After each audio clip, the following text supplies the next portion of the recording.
Hello friends, welcome to the SP Sharma classes. देखो भाई बच्चों, यहाँ पर हम आपके साथ डिस्कस करेंगे क्वेश्चन नंबर 61। ठीक है, वेब डिजाइनिंग के क्वेश्चन है, सीएसएस से रिलेटेड क्वेश्चंस हैं ये। तो क्वेश्चन नंबर 61 पे देखते हैं क्या लिखा हुआ है। इसमें लिखा हुआ है which of the following is correct about CSS. CSS के बारे में कौन सा स्टेटमेंट सही है ये बताना आपको। पहला लिखा हुआ है style sheets allow content to be optimized for more than one type of device।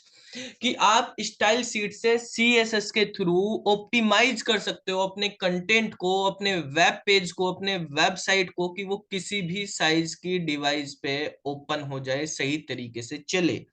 ठीक है, रेस्पॉन्सिव हो जाए। तो मीडिया टैग्स होते हैं सीएसएस में, जिसके थ्रू हम व्यू पोर्ट को सेट कर लेते हैं अपना कितने में दिखाई देगा।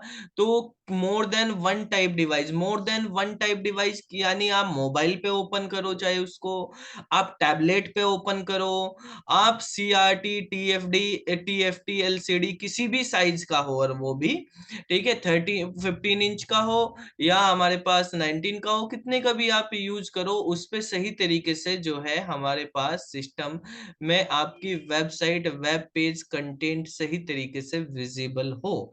तो ये तो बिल्कुल सही है पहले वाला। बी वाले में हम अगर यहाँ पे देखें तो इसमें कहा CSS can store web application locally with the help of an offline cash. तो देखो, जब भी आप सीएसएस यूज करते हो, सीएसएस हम दो तरीके से यूज कर रहे हैं नॉर्मली, कि हमारे पास या तो इंटरनल या एक्सटर्नल, और अगर आपको इनलाइन भी करनी तो एचटीएमएल में वहां भी कर सकते हैं। तीन मेन तरीके होते हैं वैसे। इनलाइन होता है, इंटरनल होता है, एक्सटर्नल होता है। जैसे ही आप कोई सीएसएस फाइल को एक्सटर्नली यूज करना चाहते हो तो आपको डॉट सीएसएस की फाइल बनानी पड़ती है, लिंक के साथ उसको लिंक करना पड़ता है एचटीएमएल फाइल के साथ। जैसे ही आप अपना एचटीएमएल पेज यानी वेब पेज ओपन करोगे, ओपन करते ही वो सीएसएस जो है आपके ब्राउजर में लोकली कैशे के थ्रू स्टोर हो जाती है। ठीक है, तो वहां पर लोकली स्टोर हो जाती है, जिससे फायदा ये होता है, मान लिया आपके पास एक वेबसाइट है और वेबसाइट पर आपके 10 पेजेस हैं, 10 पेजेस की कोई वेबसाइट है, और आपने हर पेजेस पे एक कॉमन सीएसएस तो यूज की ही है, बाकी इंडिविजुअली भी इंटरनल कुछ यूज की है।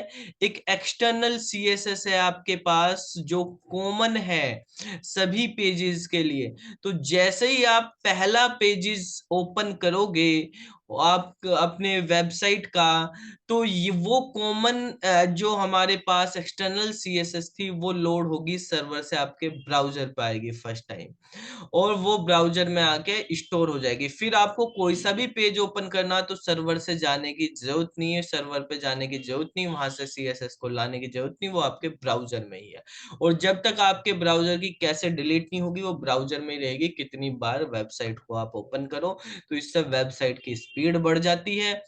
ठीक है, तो ये फायदा होता है एक्सटर्नल सीएसएस का। यहाँ पे using CSS we can view offline website, CSS के थ्रू आप वेबसाइट को ऑफलाइन देख सकते हो। The cache also ensure faster loading and better overall performance of the website. ये भी सही है, ये भी हमने कहा, फास्टर लोडिंग और बेटर ओवरऑल परफॉर्मेंस हो जाती है वेबसाइट की। ऑफलाइन व्यू कैसे कर सकते हैं वेबसाइट का आप सीएसएस के थ्रू?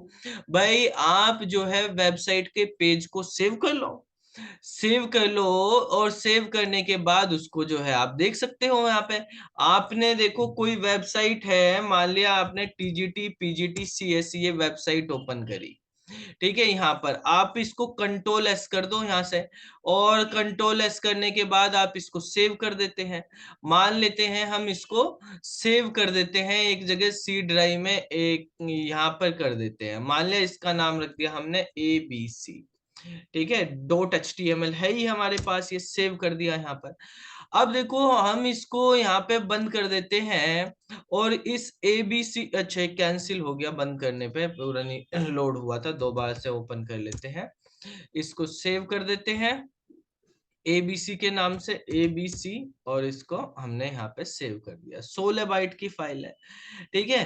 तो ये हमारे पास सेव होगी। अब आप इस ABC वाली फाइल को ओपन करेंगे तो देखो इस पे भी ओपन होगी, नेट भी चाहे बंद कर दो ये चलेगा, इतना पेज आपके पास, ठीक है। तो इस तरीके से आप जो है ऑफलाइन भी स्टोर कर सकते हो। आप यहाँ पे URL देख सकते हो, ये हमारे पास कहाँ से ओपन हो रहा है, ठीक है। तो ये हमारे पास देखो C ड्राइव से ओपन हो रहा है यहाँ से, तो हमारे पास इस तरीके से चल गया ये, ठीक है। तो ये हमारे पास जो है नेक्स्ट जो हम बात कर रहे हैं, ये वाला using CSS we can view offline website. तो आप वेबसाइट के पेज इस तरीके से सेव करके रख सकते हो, ऑफलाइन देख सकते हो, उस पर बट डायनेमिक काम नहीं कर सकते, जो स्टैटिक चीजें वो तो स्टोर हो ही गई। तो करेक्ट आंसर क्या होगा बच्चों, यहाँ पे करेक्ट आंसर हो जाएगा D, all of the above. ये करेक्ट आंसर हो जाएगा इसका, ठीक है। अब क्वेश्चन नंबर 62 पे आते हैं। आपको ये तो पता हो जाएगा भाई, बुक की आंसर की में भी लिखा हुआ है ये आंसर है, ये आंसर है, ठीक है। आपको वीडियो में भी मैं यही बता दूं कि ये आंसर, या बच्चों से पूछ लूं बच्चों क्या आंसर, बच्चे बताएंगे ये आंसर, हमने बता दिया हाँ ये आंसर है। तो फिर वीडियो बनाने का फायदा क्या हुआ? वीडियो का मतलब है आपको हर ऑप्शन के बारे में पता होना चाहिए, क्या होता है वो, किस तरीके से काम करता है, ठीक है। उसके क्वेश्चंस के बारे में नॉलेज, खाली इस क्वेश्चंस को ही नहीं रटना, आप उससे रिलेटेड कोई भी क्वेश्चन आए आपके एग्जाम में, उस कॉन्सेप्ट से रिलेटेड तो आपको पता होना चाहिए उसका आंसर क्या होगा। आप बता सकते हो क्या आंसर होगा, किस तरीके से होगा। विच of the following property change the style of bottom border.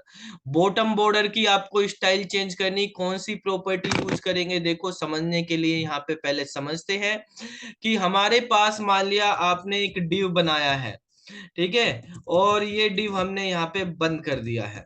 अब हम यहाँ पे एक स्टाइल बना रहे हैं CSS से, स्टाइल हम इस डिव को सेट करते हैं, इसकी हाइट विड्थ सेट करते हैं। डिव के लिए हम यहाँ पे एक एलिमेंट सेलेक्टर ले लेते हैं, और एलिमेंट सेलेक्टर में हमने यहाँ पे इसका एक बैकग्राउंड कलर कर दिया कि भाई ये हमारे पास जो डिव है ये रेड कलर के बैकग्राउंड में आए। इसकी जो हाइट है, हाइट 200 पिक्सल की हो जाए, इसकी जो विड्थ है, विड्थ जो है इसकी ये भी 200 पिक्सल की हो जाए, ठीक है। ये हमने यहाँ पे सेट करके इसको सेव कर दिया है, और सेव करने के बाद हम जब यहाँ पे रिफ्रेश करेंगे तो हमारे पास ये डिव बन के आ गया। अब इस डिव की हमें बॉर्डर सेट करना, तो बॉर्डर के लिए हम यहाँ पे यूज करते हैं कि भाई हमारे पास मान लिया हमने कहा 5 पिक्सल का सॉलिड बॉर्डर आ जाए, ठीक है, सॉलिड बॉर्डर, और बॉर्डर का कलर ब्लू हो जाए। तो ये शॉर्ट हैंड प्रॉपर्टी है जिसमें पहले विड्थ, फिर उसका टाइप स्टाइल दिया जाता है, और फिर उसका कलर दे दिया जाता है। इस तरीके से हमारे पास बन गया। अब क्वेश्चन हमें कह रहा है कि हमें बॉर्डर के का स्टाइल करना है बॉटम बॉर्डर का ही, तो यहाँ पे बॉर्डर बॉटम स्टाइल हम यूज करेंगे। किस तरह से करेंगे कि मैंने यहाँ पे लिख दिया बॉर्डर बॉटम स्टाइल, ठीक है। ये बॉर्डर बॉटम स्टाइल लिया, और इसमें मैंने यहाँ पर कर दिया है कि भाई ये डबल बॉर्डर आ जाए यहाँ पे, ठीक है, या डैश्ड बॉर्डर आ जाए, डॉटेड बॉर्डर आ जाए, जैसा भी आपको करना। तो देखेंगे हम यहाँ पर किस तरीके से हमारे पास नीचे वाला बॉर्डर डबल हो गया है, स्टाइल चेंज करने से ये डबल हो गया है। आप यहाँ पे इसको डैश में करना चाहते हैं तो डैश लिख देते हैं, डैश बन के आ जाएगा, ये डैश बन के आ गया। तो यहाँ पे जो करेक्ट आंसर हो जाएगा वो हमारे पास ए वाला होगा, बॉर्डर बॉटम स्टाइल से कर सकते हैं। नाम से ही पता चल रहा है भाई, टॉप वाला तो टॉप को करेगा, लेफ्ट वाला लेफ्ट को, राइट वाला राइट को, ठीक है, बॉटम वाला बॉटम को, तो ए आंसर हो गया। अब ये कह रहा है which of the following properties you to set the height of an image. एक इमेज की हाइट सेट करनी, तो हाइट से ही हाइट सेट होगी, और किससे होगी भाई, हाइट दिया हुआ है हाइट से होगी। इमेज हम यहाँ पे एक ले लेते हैं और इमेज की हाइट सेट करेंगे। तो इमेज हम यहाँ से एक इमेज उठा लेते हैं, जैसे यहाँ पर इस वाले फोल्डर में आप जाते हैं, यहाँ पर ये एक इंडिया का मैप बना हुआ है, तो इंडिया के मैप को ही हम अपने यहाँ पे फोल्डर में डाल देते हैं, ठीक है। इसके लिए हम यहाँ पर एक IMG टैग यूज करते हैं। IMG टैग में SRC एट्रीब्यूट होता है। सोर्स में हमारे पास india.png नाम की इमेज है। अभी मैं बिना हाइट सेट किए, बिना विड्थ सेट किए इस इमेज को ऐसे ही अगर यहाँ पे करेंगे तो देखो कितनी बड़ी इमेज आ रही है ये। इसको छोटा कर देते हैं, इसकी हाइट और विड्थ सेट कर देते हैं। अगर हम हाइट सेट करना है तो हाइट के लिए आप इस तरह से लिखेंगे कि हाइट जो है वो इसकी कितनी हो जाए। हाइट इसकी मैंने कर दी भाई 200 पिक्सल कर देते हैं। ठीक है, 200 पिक्सल की हाइट कर दी तो ये देखो अब ये छोटा हो गया। उसी के करस्पॉन्डिंग विड्थ हो जाएगी, एस्पेक्ट रेशो में चेंज हो जाएगी अगर आप मैन्युअली नहीं करोगे। तो करेक्ट आंसर हो गया हाइट। क्वेश्चन नंबर 64 पर आते हैं। क्वेश्चन नंबर 64 में कहा है which of the following property change the colour of bottom border. Bottom border जो है उसका कलर चेंज करना, बाकी का हमें ब्लू ही रखना है लेकिन बॉटम वाले का येलो कर देना है। तो कैसे होगा? तो आप यहां पर जो है यूज करेंगे बॉर्डर बॉटम कलर। ठीक है, और ये कर दिया हमने रेड कलर में। तो रेड कलर में करते ही आपके पास रेड, रेड तो रेड ही है भाई, वो तो येलो कर देते हैं। येलो, रेड पे रेड तो दिखाई नहीं देगा। तो येलो कर दिया हमने, तो देखो येलो कलर में आपको यहाँ पे शो हो गया है या नहीं हो गया है ना। तो अब यहाँ पर हम इसको थोड़ा सा गैप भी कर देते हैं BR के थ्रू, तो आप यहाँ पे गैप भी देख सकते हैं इमेज और डिव के बीच में। क्वेश्चन नंबर 64 का आंसर जो है करेक्ट वो हो जाएगा डी वाला आंसर, बॉर्डर बॉटम कलर का। क्वेश्चन नंबर 65 पे आते हैं विच of the following property change the style of top border. Top border का भी स्टाइल चेंज करवा रहा भाई, कर देते हैं कोई बात नहीं। ले भाई यही बॉर्डर बॉर्डर जो है अब यहाँ पे टॉप स्टाइल का ले लेते हैं। तो यहाँ पे टॉप लगा देंगे और टॉप लगाने के बाद यहाँ पर हमको क्या करना है, यहाँ पर हम बेटा करेंगे जैसे डबल कर देते हैं इसको। ठीक है, तो ये डबल में हो जाएगा। यहाँ पर टॉप वाले को हमने डबल में कर दिया है। तो यहाँ पे रिफ्रेश देखो ऊपर वाला डबल में हो गया है। ठीक है, तो करेक्ट आंसर जो है इसका 65 वाले का क्या हो जाएगा? 65 वाले का correct answer border top style हो जाएगा। इस तरीके से आप समझो, करो भी प्रैक्टिस करके। खाली यही नहीं कि भाई आंसर की देख ली और आंसर लगा दिया, आपने करके भी देखो हो रहा है नहीं, या सर जी ने आंसर की ऐसे ही दे रखी है। ठीक है, क्या पता आंसर की गलत हो, करके भी तो देखो हो भी रहा है या नहीं हो रहा है। ठीक है, और जब तक करके नहीं देखोगे रट्टाफिकेशन रहेगा। आपको समझ में तो तभी आएगा जब आप करोगे। तो करना जरूरी है, करत करत अभ्यास। ठीक है, तभी आप होंगे पास। तो अभ्यास करना जरूरी है। तो विच of the following property change the width of left border. Left border की हमें विड्थ चेंज करनी, तो बॉर्डर लेफ्ट विड्थ लगा देंगे भाई। क्या बात है इसमें, ये ले लो। यहाँ पे लेफ्ट बॉर्डर है 5 दे रखी है अभी हमने। ठीक है भाई, यहाँ पर आप देखेंगे ये 5 की हमने लगाई थी क्योंकि यहाँ पे 5 पिक्सल सभी की लगा रखी थी, हमें लेफ्ट वाले की चेंज करनी। तो बॉर्डर लेफ्ट और विड्थ ये वाली प्रॉपर्टी ले लेंगे और यहाँ पे हम कर देते हैं भाई, हम तो 10 करते हैं इसको। ले भाई 10 कर देंगे, चेंज करवानी तो चेंज कर दी। देखो इसके साइज जो है ज्यादा हो गया, 10 पिक्सल का हो गया। तो करेक्ट आंसर क्या हो जाएगा 66 का? 66 का करेक्ट आंसर हो जाएगा सी वाला। सी आंसर हो गया इसका। अब क्वेश्चन नंबर 67 पे चलेंगे। What is the correct CSS syntax for making all P element bold. जितने भी P एलिमेंट है बोल्ड है।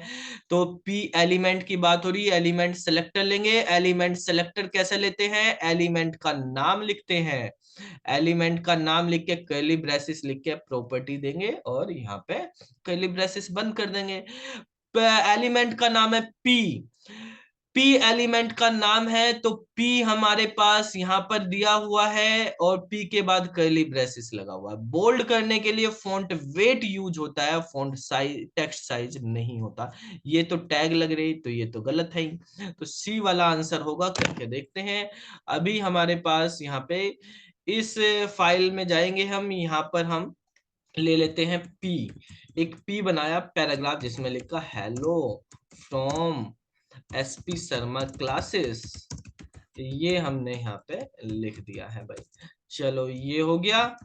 दूसरा एक पी बना देते हैं, इसमें लिख देते हैं hello from C S S, इस पी को भी बंद कर देते हैं, सेव कर देते हैं। अभी हमने बोल्ड नहीं किए हैं, अभी आप यहाँ पे देखेंगे नॉर्मल आ रहे हैं, hello from SP Sharma classes और hello from C S S, bold कर देते हैं भाई। स्टाइल में जाएंगे, पी लिखेंगे, ब्रैकेट लगाएंगे, फॉन्ट का वेट जो है चेंज कर देंगे, यहाँ पे बोल्ड कर देंगे।